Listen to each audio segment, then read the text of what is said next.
The 13 large Galapagos Islands formed 3 to 5 million years ago, when undersea volcanoes created an island chain 960 kilometers from any other land. The organisms that flew, floated, or otherwise made their way to these islands were isolated.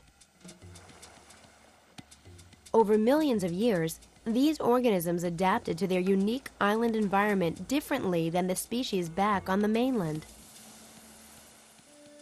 In 1831, biologist Charles Darwin and the crew of the HMS Beagle set sail from England on what would become a 5-year expedition around the world. When they reached the Galapagos in 1835, the unique creatures they found there fueled Darwin's scientific curiosity. Darwin found many species he had never seen before. He also noticed differences within the Galapagos species from one island to the next, such as tortoises with different types of shells and finches with different types of beaks. Darwin made detailed notes and sketches of the species he encountered and collected thousands of specimens.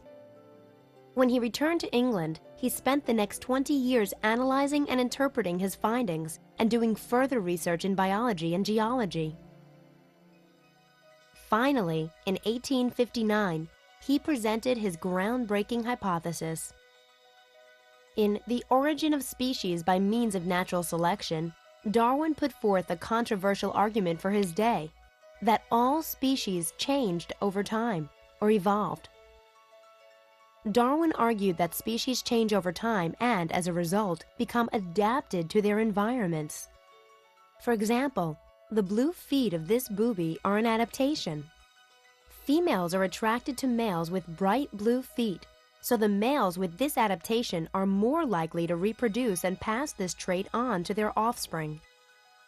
Likewise, if an adaptation gives an organism a competitive advantage over others of its kind, such as strong legs for swimming and diving here on Galapagos, that organism is more likely to survive and pass the trait on to the next generation. Over time, these beneficial adaptations can build up in isolated populations, like those of the Galapagos, and may give rise to a new species. Galapagos marine iguana provides compelling evidence for Darwin's ideas. It's believed that the ancestors of marine iguanas were originally land iguanas that may have come to the islands on floating logs. But food on these volcanic islands was scarce. During the competition for food, some iguanas found success by venturing into the waters. The land iguanas with slightly better tails for swimming or shorter snouts for eating off of rocks had an advantage over iguanas without these traits. Darwin argued that over millions of years, the iguanas with physical traits that made them good divers had a better chance of surviving and therefore of producing more offspring. Over the generations, a greater percentage of iguanas inherited these beneficial traits. Eventually, the marine iguanas evolved into a separate species from the land iguanas. Darwin called this process natural selection. Organisms with beneficial adaptations were effectively selected by nature to have a better chance of either surviving in their current habitat or occupying a new habitat. Darwin found creatures with unique adaptations all across the Galapagos, and modern researchers continue to find them. The swallow-tailed gull's big red eyes give them a competitive advantage over other gulls in finding food. The swallow-tailed gull is unusual among gulls in that it has a very much enlarged eye, which is a beautiful adaptation for feeding nocturnally. The swallow-tailed gull feeds mainly on bioluminescent type organisms that light up the surface of the sea at night. So these gulls have evolved to take advantage of a food source that no other gulls can.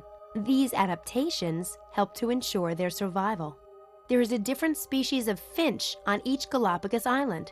Isolated on each island, each has its own unique behaviors and beak size and shape. Some eat like woodpeckers, some eat cactuses, and others use tools. But they each find food in their own way and pass their successful adaptation on to the next generation. Beneficial adaptations can also help species live side by side and still avoid competition. For instance, hawkfish with long snouts can coexist in the same waters as the short-nosed variety because one finds food in crevices while the other finds it on top of rocks and coral. A spectacular and seemingly negative adaptation can be found in many of the other marine creatures here. Their bright coloration would appear to make it easier for predators to see them. And it's hard for us to understand as light-viewing human beings at the surface of this planet why these fish are so darn colorful. And with the sub, with the lights on, we're just amazed, kind of whacking ourselves in the head, saying, why the heck is that fish bright red, yellow, orange, what have you? And we turn the sub lights off. We'll allow our eyes to adapt to that very, very low light level, even 1,200 feet below the surface. And you realize that there is some light penetrating through this clear tropical water. And the fishes that are just jet black would stand out like sore thumbs. But these very colorful fishes all of a sudden fade right into the habitat. They look like the sea fans. They look like the broken rock reef. That color is very adaptive. Now, why it is so beautiful is beyond me. I can't imagine there's an advantage to that. So, a trait that would be harmful for shallow water fish is actually beneficial here in the deep waters of the Galapagos and has become widespread in the marine population. Over 170 years ago, the amazing creatures of the Galapagos made Charles Darwin question where species come from, and they are still providing answers today.